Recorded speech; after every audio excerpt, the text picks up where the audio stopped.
너 우리 경기도의 경기라는 이름이 내년이면 무려 1000년이 되는 거 알아? 1000년? 1000년이라고 하니 왠지 환상 속의 도시 같다. 1000년의 해를 맞이해서 경기도에서는 투어를 다니며 우리 도민들의 의견을 모으고 있대. 모아서 뭐하게? 우리의 의견을 모아 정책이 되게 한다는 거지. 단순히 1000년이 된 환상 속의 도시가 아니야. 우리의 상상이 현실로 구현되는 곳이야. 대한민국의 심장 경기도. 고려시대부터 불린 경기라는 이름은 어느새 1000년이 되었습니다. 1000년 동안 대한민국의 심장으로 뛰어온 만큼 경기도민의 목소리를 모아 미래 비전을 만들어가겠습니다. 이 캠페인은 경기도와 경기문화재단이 함께합니다. 사운드 오브 뉴스입니다. 김민아 기자 어서 오세요. 안녕하세요. 들어볼 소리는요. 안철상 대법관 후보 인사청문회 관련 소리인데요. 같이 한번 들어보시죠. 그럼 우리 후보자는 그 위장 전입 사실은 시인하는 거죠? 네, 그렇습니다. 그게 총 몇 번이었죠? 장녀가 한 번이고 그 장남이 초등학생 때 2번이 있습니다. 그 위장 전입 이런 거는 뭐 이런 공직 후보자의 배제 5대 기준에도 들어가고 그랬는데 국민의 시각에서 볼 때 공직자로서 갖춰야 될 것으로서는 상당히 부족하다고 생각합니다. 제 자신이 실망하였고 또 제 불찰이 크다고 생각합니다.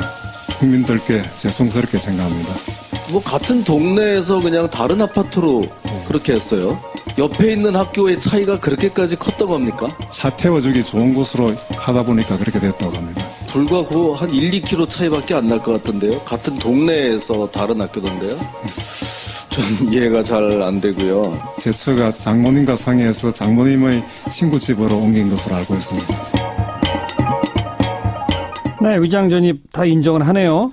그렇습니다. 들으셨듯이 세 차례 장모의 지인인 정모 씨의 거주지로 위장 전입을 한 바 있다.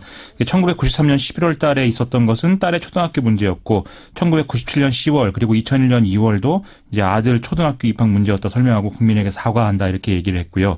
이외에 딸이 유명 법무법인과 대기업에 특혜 채용됐다 이런 주장도 나왔었는데 이것에 대해서는 사실이 아니다 이렇게 해명을 했습니다. 도덕성 문제 말고 정책적 쟁점에 대해서는 어떤 것들이 주목되나요? 한 번에 재판을 끝낼 수 있도록 1심을 잘해서 사법부의 신뢰를 회복해야 된다 이런 얘기를 했고요.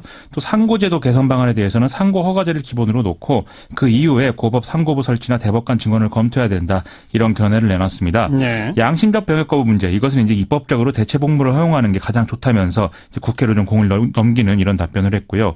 사형제 폐지에 대해서는 사형 판결을 상당히 제한해야 된다 이렇게 이런 정도로 입장을 밝혔습니다. 낙태죄 이 문제에 대해서는 시기에 따라서 낙태를 허용할 수도 있다는 정도의 입장을 내놨고 그다음에 지금 사회적으로 많이 얘기가 나오는 주치감경 폐지 이건 전면 폐지는 어렵지만 성범죄자에 대한 음주 감경 폐지는 적절하다 이렇게 평가를 또 하고 있습니다. 예. 사법시험과 로스쿨 문제 이것에 대해서 로스쿨 제도는 개선해야 될 점은 있는데 사법시험 부활은 지금 로스쿨 제도의 정착에 방해가 되기 때문에 그것까지는 적절치 않다 이런 정도의 얘기를 하고 있습니다. 그 사법부 블랙리스트 같은 정치적 문제에 대해서는 뭐라고 했습니까? 이 법원행정처에 컴퓨터 파일 개봉을 할 수 있느냐 없느냐 이걸 두고 계속 논란이 이어지고 있는데 안철상 후보자는 현재 조사가 진행 중인 사안이다라는 이유로 명확한 답변을 하지 않았습니다. 또 김진태 의원이 임시국회 마지막 날에 이 최경환 의원에 대한 체포동의안이 본회의에 보고가 되고 회기가 종료되면 비회기 기간 동안 구인장 발부가 가능한 것이냐 이렇게 물었는데 이것은 이 견해가 나뉘는 문제라면서 현재로서는 결론 내리기 어렵다 이렇게 좀 얘기를 했습니다. 예. 물론 김진태 의원은 국회가 다음 회기에 체포동의안 처리할 때까지 강제 구입 못한다 이런 입장인데요. 일단 이 청문회 직후에 일단 그 보고서 자체는 지금 통과가 됐는데 지금 본회의 표결을 이제 해야 되는 그런 상황이거든요. 예. 이런 좀 애매한 입장이라고 하는 이 부정적 평가도 있는 반면에 어떤 그 전반적으로 좀 무난한 이런 인사청문회였다라는 평가도 있어서 이 표결 과정에 좀 주목이 되는 것 같습니다. 네. 다음 뉴스요. 미국 트럼프 행정부가 현지 시간 18일 새로운 국가 안보 전략을 발표했는데요. 북한 문제가 좀 중점적으로 언급되고 있어서 관심 사항입니다. 이번에 새로 발표한 국가 안보 전략 보고서를 보면 북한이라는 이제 단어가 17차례나 등장을 하고 있는데요. 북한이 핵무기로 미국인 수백만 명을 죽일 수 있는 역량을 추구하고 있고 잔인한 독재를 하고 있다면서 압도적인 힘으로 북한의 침략에 대응해야 하고 한반도 비핵화를 강제할 옵션을 향상시켜야 된다. 이렇게 써 있다고 하는 거죠. 네. 또 완전하고 검증 가능하며 돌이킬 수 없는 한반도 비핵화를 달성해야 되고 동북아 비확산 체제를 지키기 위해서 동맹 및 파트너 국가들과 협력할 것이다. 이런 표현도 있습니다. 네. 결국 대북 제재 압박 이걸로 한반도 비핵화를 강제하겠다. 이런 입장 변함은 없네요. 그렇습니다. 이 렉스 틸러슨 국무장관의 대화 제의로 좀 이 뭔가 파격적인 돌파구가 열리는가 했는데 그렇지는 않은 그런 분위기인 것 같고요. 주목할 만한 것은 최근 언론을 보면은 북한의 어떤 급변 상태를 상정해서 중국과 미국, 한국이 북핵 확보를 위해서 어떤 역할 분담을 했다. 뭐 이런 논의를 했다라는 보도나 또 중국이 한반도에 어느 선까지 내려올 수 있는지를 예상한 보고서 인용 이런 것들이 좀 잦아지고 있는 상황이라는 겁니다. 그래서 제재와 압박이 됐든 혹은 군사적 옵션이 됐든 어느 경우든 북한 체제가 붕괴하는 것을 전제로 한 어떤 본격적 논의들이 또 주변국 사이에서도 진행되고 있는 거 아니냐 이런 느낌이 든다는 것이죠. 그 새로운 국가안보 전략에서 중국은 어떻게 다루고 있습니까? 그게 좀 지금 문제라고 하는 것인데요. 트럼프 행정부의 새로운 안보 전략에서 중국은 전략적 경쟁국이다 이렇게 표현이 되고 있습니다. 전략적 경쟁국가? 그렇습니다. 예.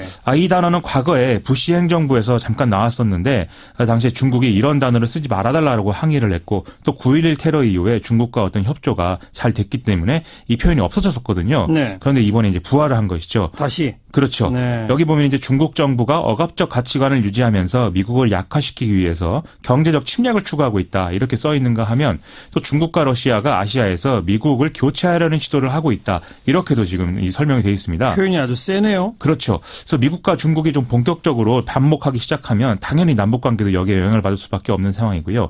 또 한중 관계에 있어서도 필요 이상의 우리의 어떤 외교적 역량 투입이 이루어져야 되는 그런 상황이 되기 때문에 우리 정부로서는 좀 곤혹스러운 이런 어떤 보고서라고 봐야 될 것 같습니다. 그렇습니다. 다음 뉴스요.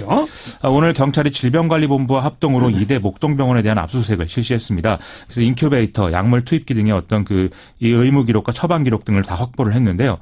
또 국가수는 어제 숨진 신생아들에 대한 부검을 실시를 해서 유관 관찰 소견만으로 사망 원인을 특정할 수 없다 이렇게 밝혔는데 최종 부검 결과가 나오기까지는 한 1개월 정도가 걸릴 전망이다라는 보도가 또 나오고 있습니다. 네. 오늘 국회에서도 이 문제가 논란거리였는데 2대 목동병원이 과거부터 여러 가지 의료사고 논란이 휘말려 왔는데도 의료기관 평가인증원이 부여한 인증 상급 의료기관에 2015년에 등록이 돼서 이 자격은 2019년까지 유지되게 돼 있는데 이게 잘못된 것이다. 이런 지적들이 쭉 나와서 또 화제였습니다. 그 사망 원인에 대한 추측은 분분하죠? 그렇습니다. 이 신생아 중환자실에서 시트로박터균이 나왔다라고 지금 밝혀지고 있는데 이게 의문이다. 이런 지적들이 전문가들 사이에서 나오고 있고요.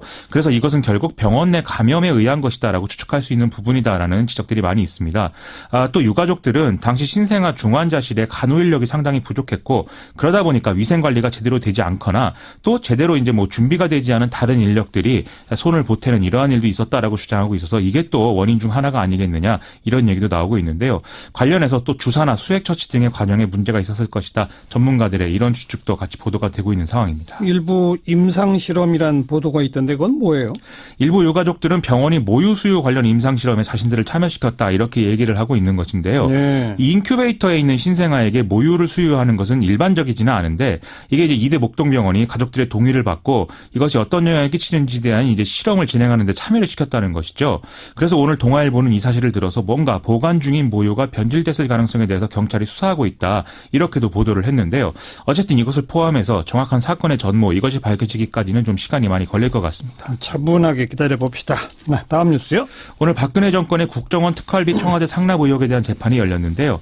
이 자리에서 이른바 문고리 3인방으로 불렸던 이재만 안봉근 전 비서관이 당시 대통령의 지시에 따라서 국정원으로부터 지원되는 자금을 수령 및 보관하고 전달했을 뿐 어떤 경위로 이게 지원이 된 것인지 또 그 돈이 어떤 성격인지 특활비인지 이런 것들은 몰랐다라고 주장을 했습니다. 따라서 박근혜 전 대통령과 자신들의 어떤 공모관계로 보는 것은 부당하고 뭐 시키는 것대로 한 것에 불과하다 이렇게 얘기를 했다는 것이죠. 예. 이 사람들은 또 박근혜 전 대통령이 국정원 특활비를 청와대 활동비처럼 관리하라는 지시를 했다 이렇게도 주장을 했는데요. 1심 선고는 일단 내년 2월 정도에 나올 것으로 추정이 되고 있습니다. 오늘 또 문학의 블랙리스트 항소심 결심 공판도 있었죠? 그렇습니다. 박영수 특검은 오늘 결심 공판에서 김기춘 전 비서실장에 대해서 징역 7년 그리고 집행유예로 석방된 조윤선 전 문체부 장관에게는 징역 6년을 구형했는데요. 이것은 1심 때와 같은 구형량입니다. 예. 김기춘 전 실장 측은 최후 변론에서 보조금 지원 균형을 맞추기 위한 정당한 정책 결정이다 이렇게 항변을 했고 조윤선 전 장관 측은 박준우 전 정무수석이 1심 때와 달리 조윤선 전 장관에게 블랙리스트 관련 업무를 인계했다라고 증언한 것에 대해서 이것의 신뢰성을 문제 삼는 이런 변론을 했습니다. 이 재판에서 또 하나의 쟁점은 박근혜 전 대통령의 지시 및 공모가 있었느냐라는 부분인데요. 1심에서는 이 부분이 인정이 되지 않아서 이것도 상당히 주목되고 있습니다. 네. 그리고 이정현 의원이 불구속 기소됐다는데 이건 어떤 건인가요? 청와대 홍보수석 시절에 KBS의 세월호 보도에 개입한 혐의인데 네. 당시에 이제 KBS가 해경 등의 어떤 정부 대처와 구조 활동의 문제를 뉴스로 다루니까 KBS 보도국장에게 전화를 걸어서 이렇게 하지 말아달라 이렇게 직접적으로 개입한 그런 혐의죠. 현행 방송법에는 방송 편성의 자유와 독립을 침해한 경우에 2년 이하 징역이나 또는 3천만 원 이하의 벌금에 처하도록 이렇게 규정이 되어 있는데 검찰은 이정현 의원이 이 조항에 해당하는 것으로 보고 있는 것입니다. 만약에 방송법 위반 혐의 재판에서 이러한 사항이 인정이 되면 이 방송법 위반으로 형사처벌이 되는 첫 사례가 되는데요. 네. 한편 이정현 의원과 함께 고발된 기란영 당시 KBS 사장은 무혐의 처분을 받은 그런 상황입니다. 다음 뉴스는요? 가습기 살균제 사건 처리 평가 태스크포스가 오늘 발표된 최종 보고서에서 지난해 공정거래위의 사건 처리 과정에 일부 잘못이 있었다라고 지적을 했습니다.